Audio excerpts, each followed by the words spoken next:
हम लोग 11th class physics की लेक्चर सीरीज कंटिन्यू कर रहे हैं। तो इसमें मैंने आप लोगों को यूनिट्स एंड मेजरमेंट के बारे में सिखा दिया है।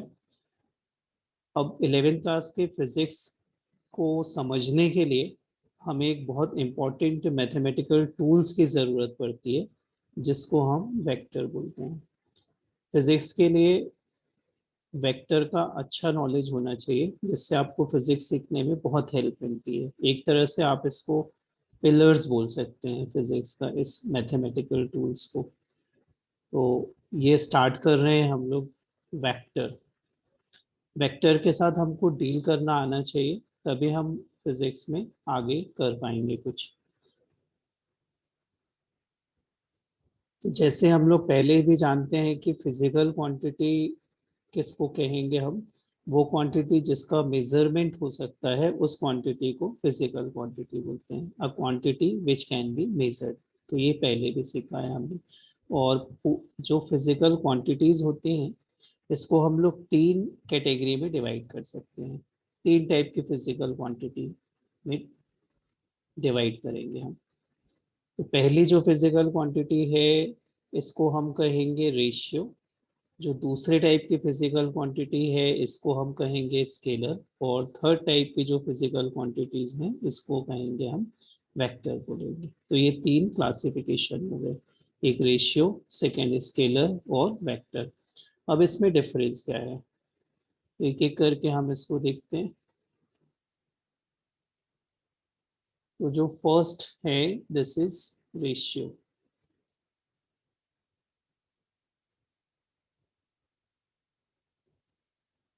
कुछ ऐसी फिजिकल क्वांटिटीज होती हैं जिनको एक्सप्रेस करने के लिए हमें सिर्फ न्यूमेरिकल वैल्यू या नंबर की ज़रूरत पड़ती है। उन फिजिकल क्वांटिटीज को हम रेशियो बोलते हैं। तो इसको एग्जांपल्स से समझें अगर, तो आप लोग क्लास 10th में कुछ फिजिकल क्वांटिटीज पढ़ते होंगे।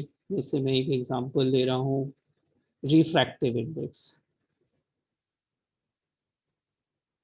रिफ्रैक्टिव इंडेक्स, मान लो मुझे बताना है कि वाटर का refractive index N of water, तो ये हम लिखते हैं 4/3। तो ये सिर्फ एक रेशियो है, इसका कोई यूनिट नहीं होता।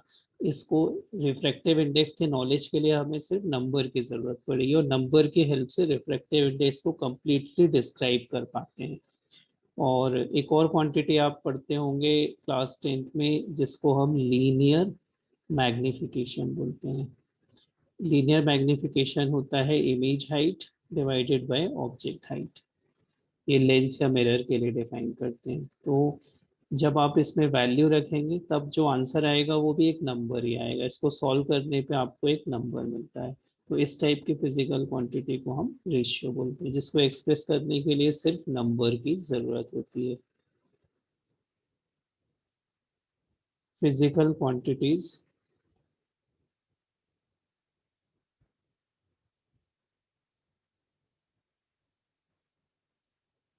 which requires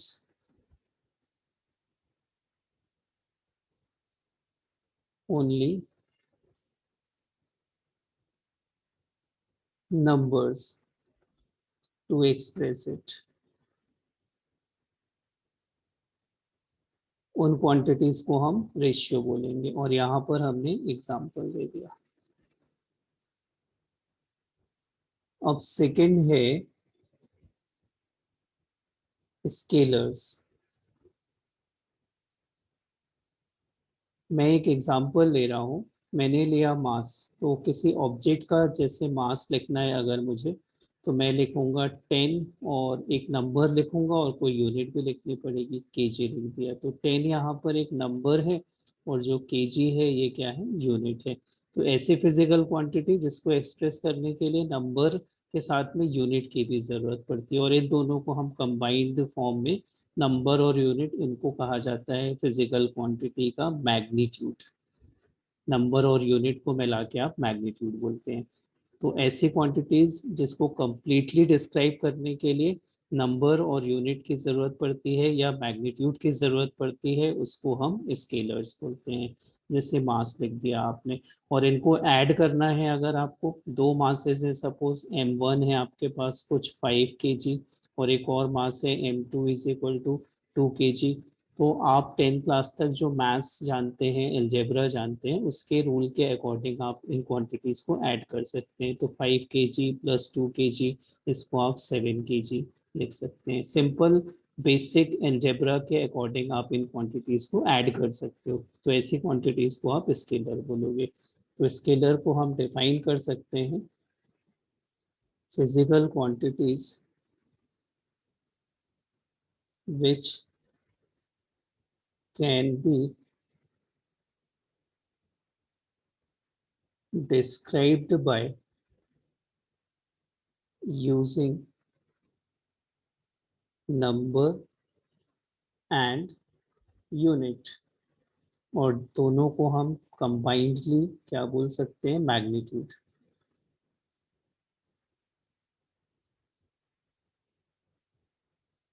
are called scalars. कुछ फिजिकल क्वांटिटीज के एग्जांपल दे दे रहा हूं मैं। Mass, speed, work, volume, density. तो ये मैंने ऐसी क्वांटिटीज लिखी है जिनका नाम आप ऑलरेडी क्लास 10th में जानते हो, इसलिए हमने ऐसे एग्जांपल्स लिए। तो स्केलर के लिए मैग्नीट्यूड की ज़रूरत पड़ती है। इनको डिस्क्राइब करने के लिए मैग्नीट्यूड का मतलब है नंबर और यूनिट। और इनको आप ऐड करना चाहें इन क्वांटिटीज़ को, तो सिंपल आप एल्जेब्रिकली ऐड कर सकते हैं। Scalars can be added using simple algebra. इनको ऐड करने के लिए कुछ स्पेशल मैथ्स की ज़रूरत नहीं है। सिंपल आप जो एडिशन करते हो उसी तरीके से इनको ऐड कर सकते हैं। जैसे ये एग्जांपल लिया था हमने यहाँ पर मास का। तो ये दूसरी क्वांटिटी सीखा हमने। अब क्वांटिटी नंबर थर्ड, जिसके साथ हमें इस चैप्टर में डील करना है, थर्ड क्वांटिटी है वेक्टर्स। तो वेक्टर्स हम किसको बोलेंगे? वेक्टर्स उन क्वांटिटीज को बोलते हैं जिसको एक्सप्रेस करने के लिए मैग्नीट्यूड की तो ज़रूरत पड़ेगी ही पड़ेगी। मैग्नीट्यूड मतलब नंबर और यूनिट की ज़रूरत पड़ेगी, और साथ में डायरेक्शन की भी ज़रूरत पड़ेगी। ऐसी क्वांटिटीज को हम वेक्टर्स बोलते हैं।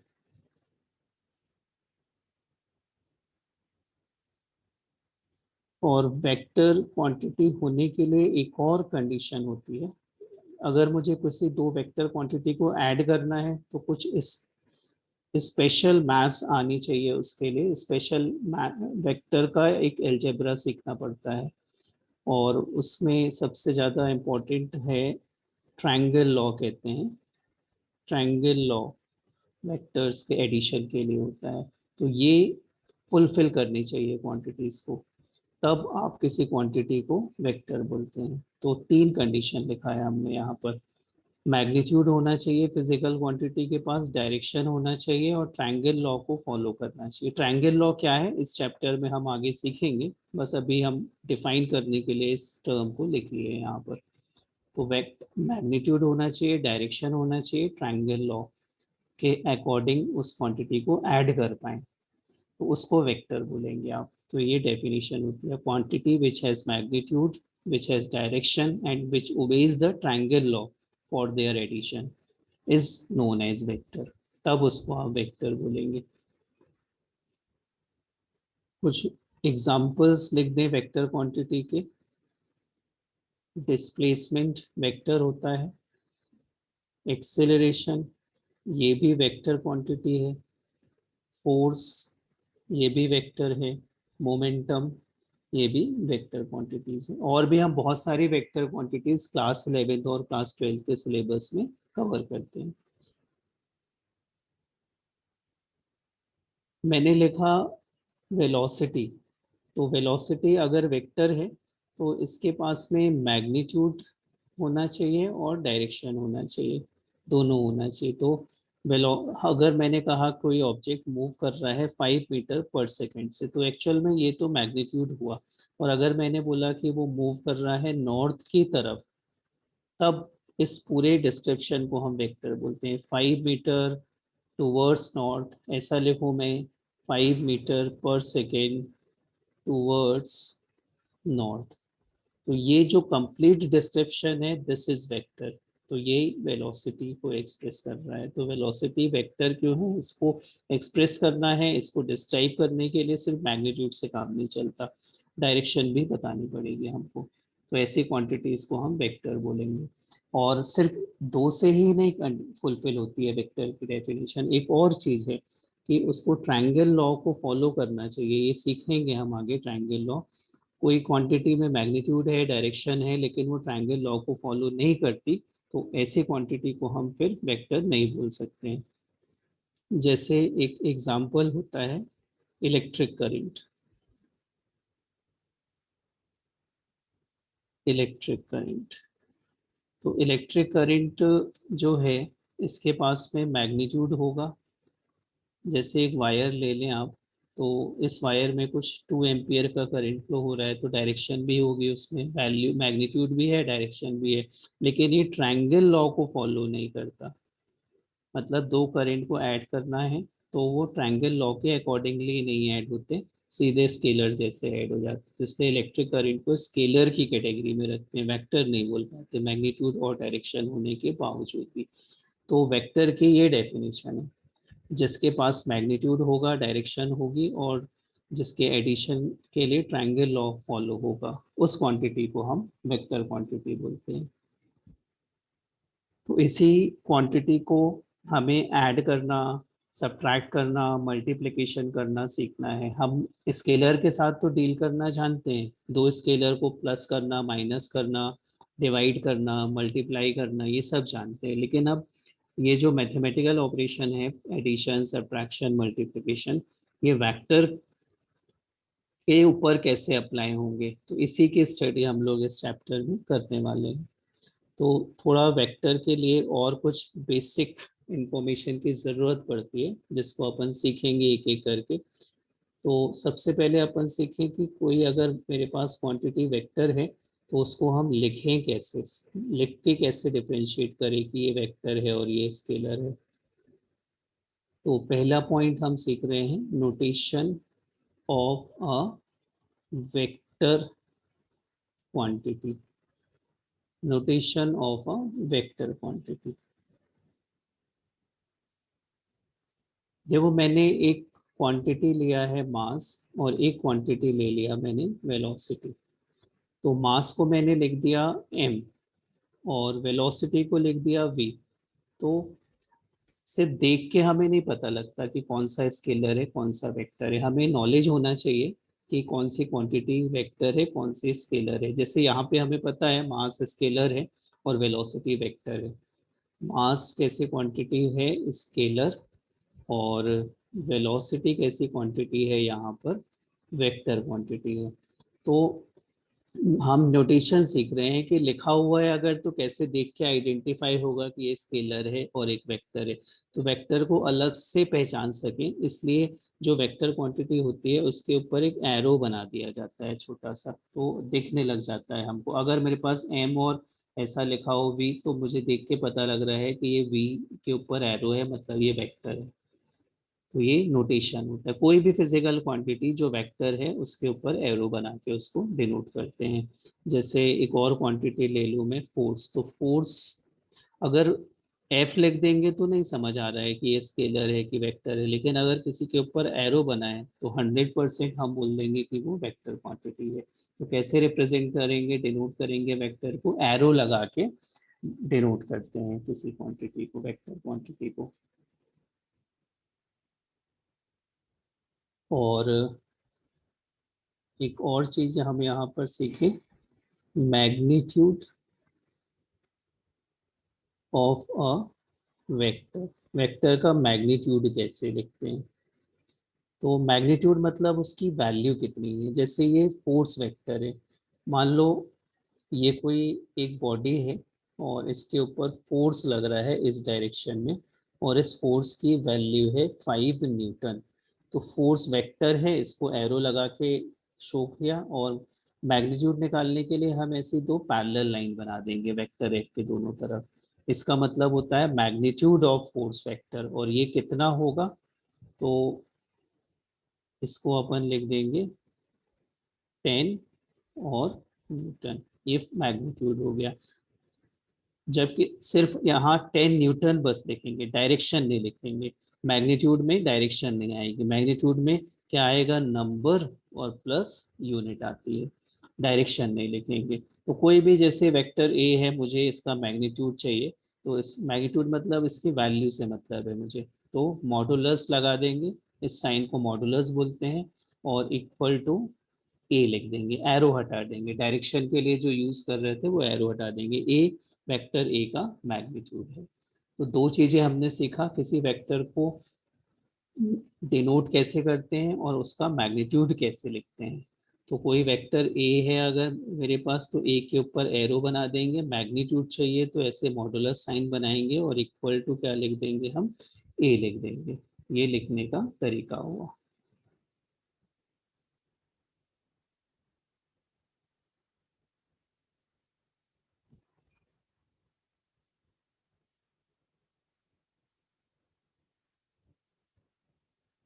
अब जैसे हम कुछ एग्जाम्पल देखें जिसमें स्केलर और वेक्टर को डिफरेंशिएट करना सीखेंगे।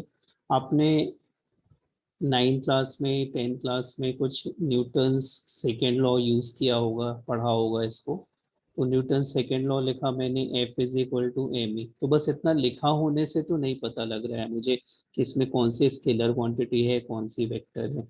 तो यहाँ पर देखो, ये एफ मतलब फोर्स है, तो फोर्स कैसी क्वांटिटी होती है, वेक्टर होती है। एम क्या है, यहाँ पर मास है, तो मास कैसी क्वांटिटी होती है, स्केलर क्वांटिटी होती है।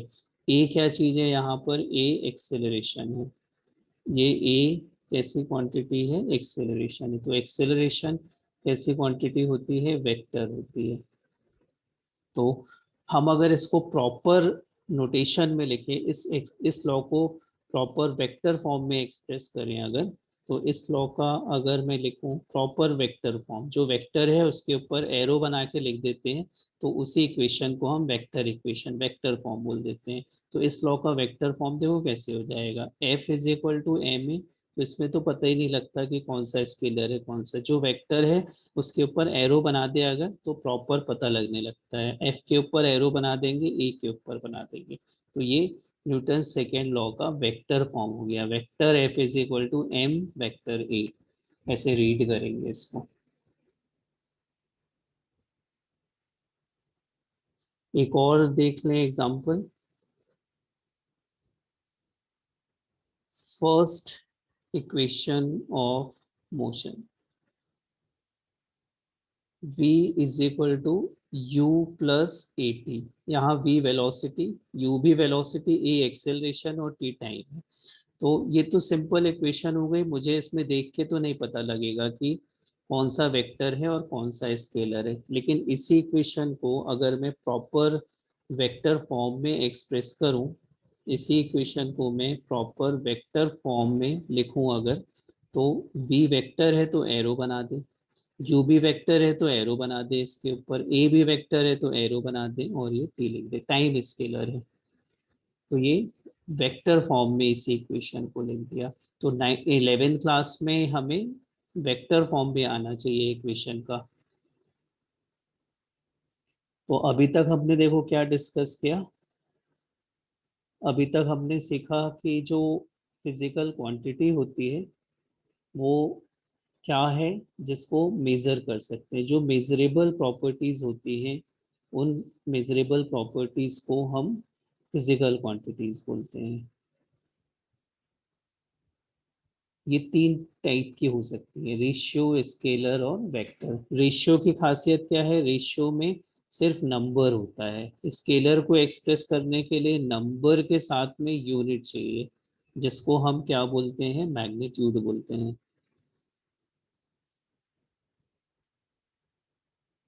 और वेक्टर में तीनों ही चीजें होती हैं।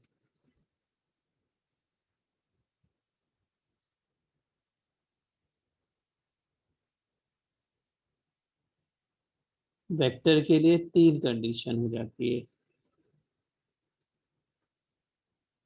क्या क्या हमने इसमें देखा था? वेक्टर के पास में नंबर तो होना चाहिए, यूनिट भी होना चाहिए, और एक और चीज डायरेक्शन भी होना चाहिए। और इसको ऐड करने के लिए ट्रायंगल लॉ फॉलो होना चाहिए, तभी हम उस क्वांटिटी को वेक्टर बोलते हैं। फिर ये तो हमने डिस्कस कर लिया।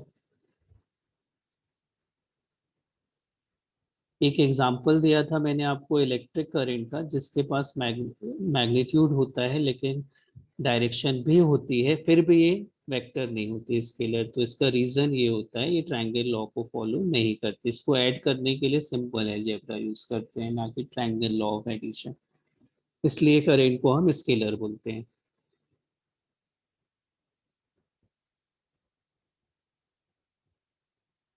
फिर हमने वेक्टर को डिनोट करना सीखा। किसी वेक्टर क्वांटिटी को डिनोट करने के लिए आप उसके लिए एक लेटर लिख के एरो बना देंगे। और मैग्नीट्यूड चाहिए तो दो पैरेलल लाइन बना देते हैं, जिसको हम मॉडुलस बोलते हैं। और जब मॉडुलस निकालेंगे तो एरो हटा देंगे, सिर्फ वो लेटर लिख देंगे।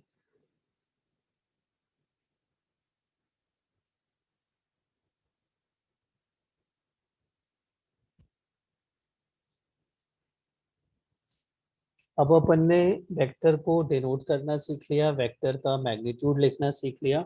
अब हम वेक्टर को ज्योमेट्रिकली रिप्रेजेंट करना सीखेंगे।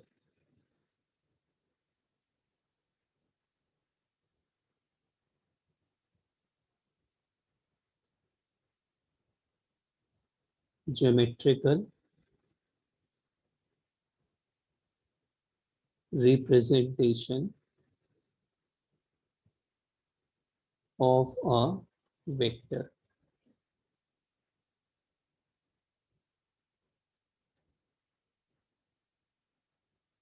मैं यहाँ 3 पॉइंट लिख रहा हूँ।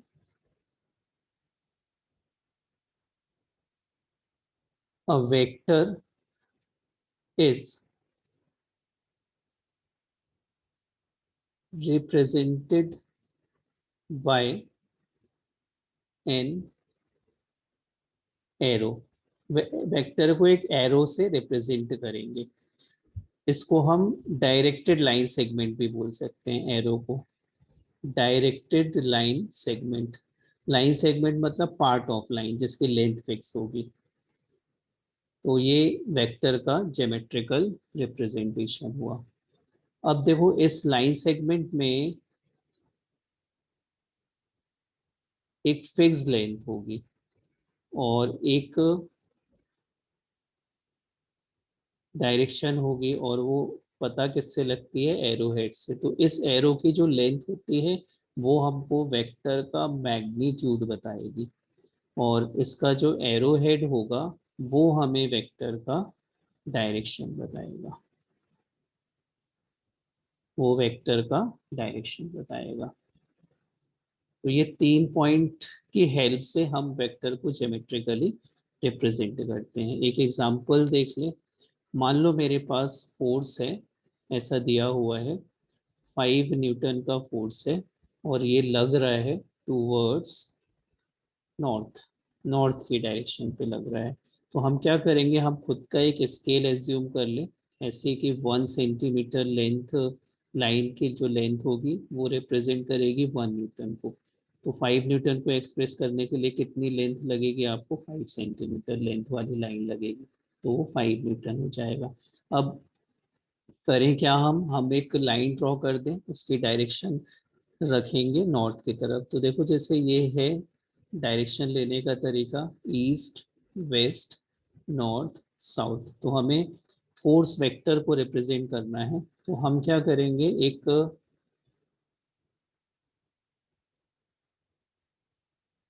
एरो ड्रॉ कर दो नॉर्थ की डायरेक्शन पे, और इसकी लेंथ हम रख देंगे 5 सेंटीमीटर।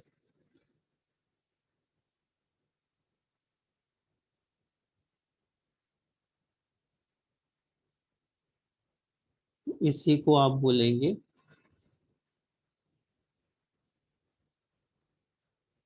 Force vector. इसकी डायरेक्शन देखो, एरो हेड नॉर्थ की तरफ रख दिया, और ये पूरा एरो किसको रिप्रेजेंट कर रहा है, फोर्स वेक्टर को। इसकी लेंथ कुछ 5 सेंटीमीटर रख लिया हमने, तो डायरेक्शन दे दी नॉर्थ की तरफ। तो बस यही रिप्रेजेंटेशन होता है वेक्टर का geometrically, diagram wise representation vector का। एक लेंथ एज्यूम कर लेंगे हम अपने स्केल के हिसाब से। अब जैसे मान लो कोई फोर्स लग रहा है 100 न्यूटन का, तो 100 सेंटीमीटर की लाइन नहीं ड्रॉ करना है, अपना स्केल चेंज कर लेना है अपन को। अपन ऐसे सपोज कर लेंगे कि suppose 50 centimetre length is equal to, आप एज्यूम कर सकते हैं 1 Newton.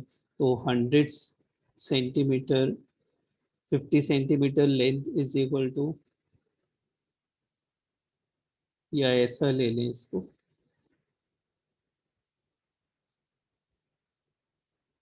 100 newton is equal to 5 centimetre length. 5 centimetre length को ही हमने एज्यूम कर लिया 100 न्यूटन। तो 1 सेंटीमीटर मतलब आ जाएगा यहाँ पे 20 न्यूटन। तो 1 सेंटीमीटर लेंथ 20 को एक्सप्रेस करेगी, तो 5 सेंटीमीटर 100 न्यूटन को। तो आपको 5 सेंटीमीटर लेंथ की लाइन ड्रॉ कर देना है विथ एरो हेड। ये वेक्टर का ज्योमेट्रिकल रिप्रेजेंटेशन होता है। इसमें एक छोटा सा पॉइंट और समझ ले, जहां से ये एरो स्टार्ट होता है इसको ओ पॉइंट बोला हमने, जहाँ पे ये एंड हो रहा है एरो, टर्मिनेट हो रहा है, इसको ए पॉइंट कहा। तो इसी फोर्स वेक्टर को हम एक और तरीके से लिख सकते हैं। स्टार्टिंग पॉइंट लिख दो ओ, टर्मिनेटिंग पॉइंट ए लिख दो, और इसके ऊपर एरो बना दे। तो ओ ए वेक्टर लिखें या एफ वेक्टर लिखें, एक ही बात है। यहाँ पर जो ओ है इसको वेक्टर का टेल कहते हैं, और जो ए पॉइंट है जहाँ पे ये टर्मिनेट हो रहा है एरो, उसको हेड ऑफ वेक्टर बोलते हैं। तो एक ओ पॉइंट टेल और ए पॉइंट क्या हो जाएगा, हेड हो जाएगा वेक्टर। तो ये भी हमें नॉलेज होना चाहिए। तो this is the geometrical representation of a vector. Directed line segment का यूज करके हम वेक्टर को ज्योमेट्रिकली रिप्रेजेंट करते हैं। लाइन सेगमेंट की जो लेंथ होगी वो मैग्नीट्यूड बताएगी, एरो हेड क्या बताएगा हमको, डायरेक्शन बताएगा, और इसकी हेल्प से आप रिप्रेजेंट कर सकते हैं वेक्टर को।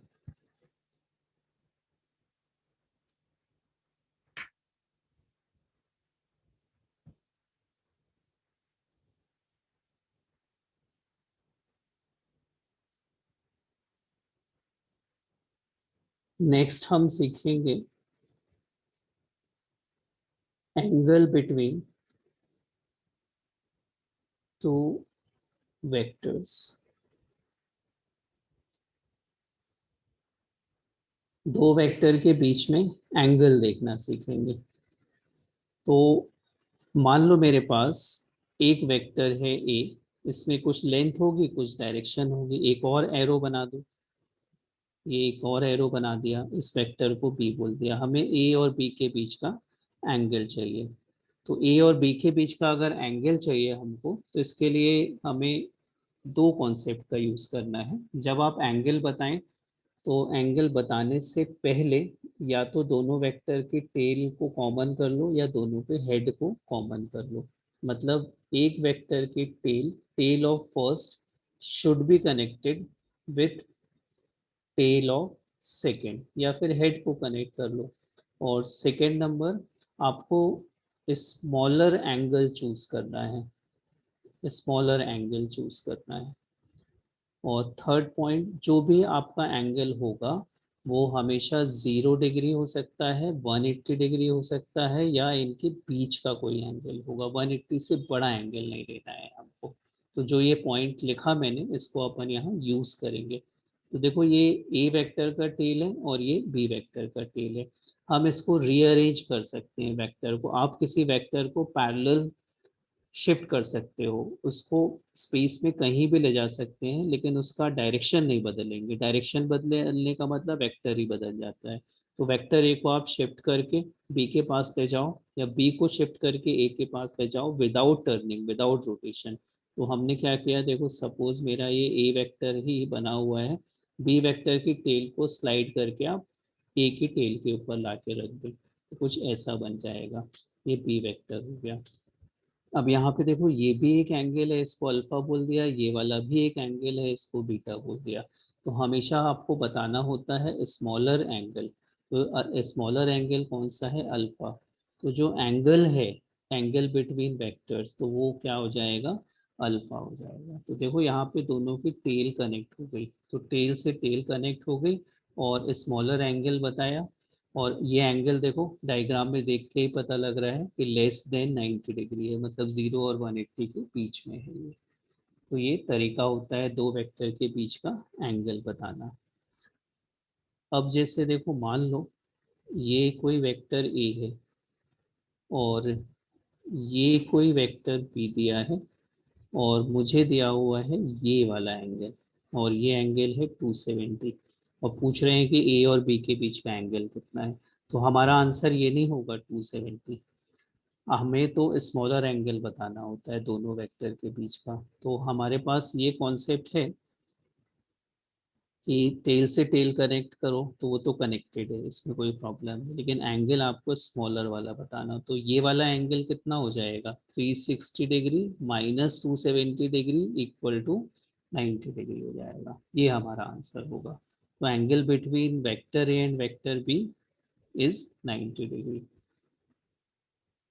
एक और देख लें एग्जाम्पल हम।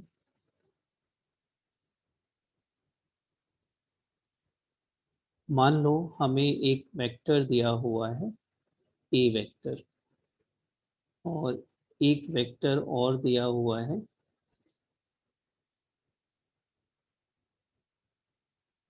Vector B.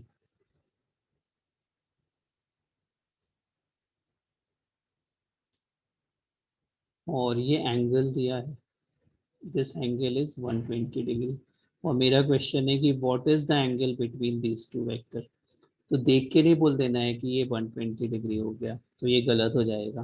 तो इसमें पहले हमें अपना कॉन्सेप्ट यूज करना है।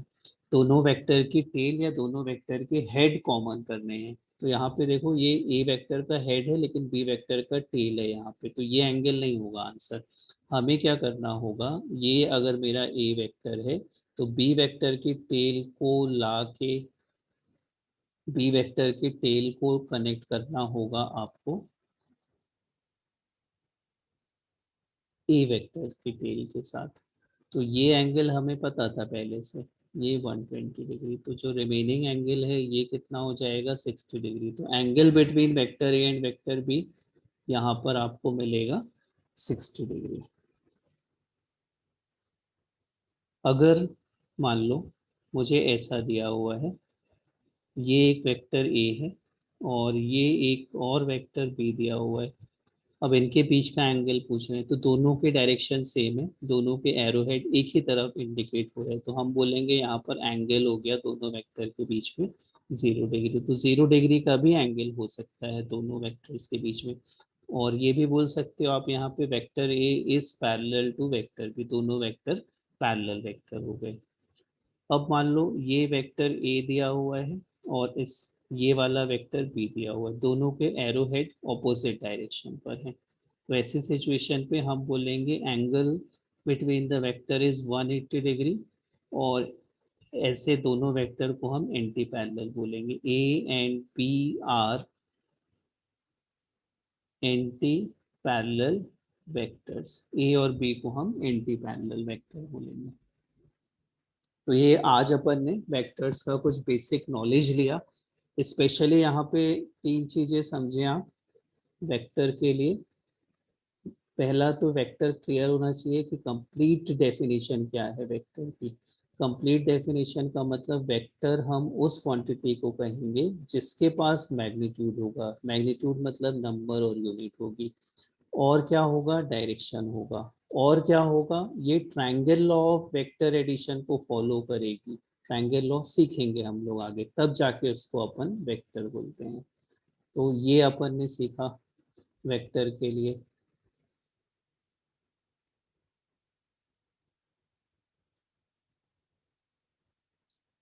फिर और क्या सीखा हमने वेक्टर में? तो वेक्टर को हमने डिनोट करना सीखा, वेक्टर का नोटेशन। अगर कोई क्वांटिटी वेक्टर है तो कैसे रिप्रेजेंट करेंगे, अगर कोई क्वांटिटी वेक्टर है जैसे वेलोसिटी वेक्टर है तो एरो बना दो, फोर्स वेक्टर है तो एरो बना देंगे। फिर हमने सीखा इनका मैग्नीट्यूड लिखना, इनका मैग्नीट्यूड कैसे लिखेंगे, तो वेक्टर वी इसका मॉड ले लेंगे, वेक्टर एफ इसका मॉड ले लेंगे, तो वेक्टर वी पी लिख दिया जाता है, वेक्टर एफ एफ लिख दिया जाता है। ये दूसरी काम की चीज सीखी हमने, नोटेशन और मैग्नीट्यूड।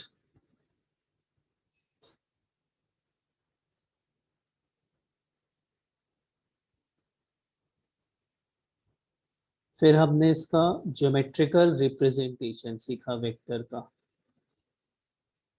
ज्योमेट्रिकल रिप्रेजेंटेशन में क्या सीखा कि वेक्टर को किससे रिप्रेजेंट करते हैं, एक एरो से रिप्रेजेंट करते हैं, डायरेक्टेड लाइन सेगमेंट से रिप्रेजेंट करते हैं। एरो की जो लेंथ होगी वो क्या बताएगी, वो वेक्टर का मैग्नीट्यूड बताएगी। एरो का एरो हेड हमको क्या बताएगा, तो arrow head will indicate the direction of vector. ये पॉइंट सीखा, ऐसा रिप्रेजेंट कर देते हैं किसी भी वेक्टर को, जहां से ये स्टार्ट हो रहा है उसको टेल ऑफ वेक्टर बोलते हैं, जहां टर्मिनेट हो रहा है उसको हेड ऑफ वेक्टर बोलते हैं, पी लिख दिया। और ये ओ पी के ऊपर एरो बना देंगे, ओ टेल है, पी हेड है, और इसी को आप वेक्टर ए से भी रिप्रेजेंट कर देते हैं। तो ये सीखा हमने। एक और पॉइंट सीखा है हमने, एंगल देखना दो वेक्टर्स के बीच का।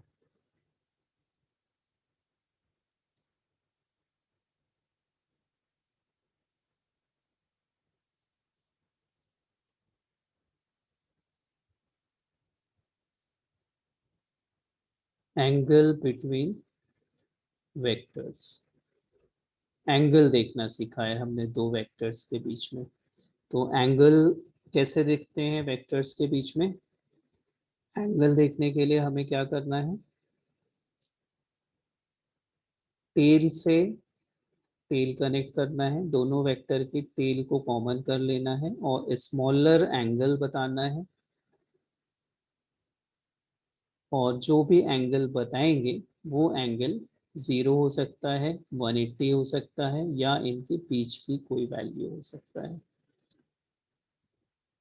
तो ये हमने इस पे जो पढ़ा उसकी ये समरी हो गई। 4 पॉइंट है, वेक्टर क्या है, उसको डिनोट कैसे करते हैं, उसका रिप्रेजेंटेशन क्या है, और एंगल बिटवीन टू वेक्टर्स कैसे देखते हैं। तो इतना पढ़ने के बाद हम लोग अब वेक्टर का एडिशन सीख सकते हैं, दो वेक्टर को ऐड करना सीख सकते हैं। तो वो हम लोग नेक्स्ट लेक्चर में कंटिन्यू करेंगे। Thank you.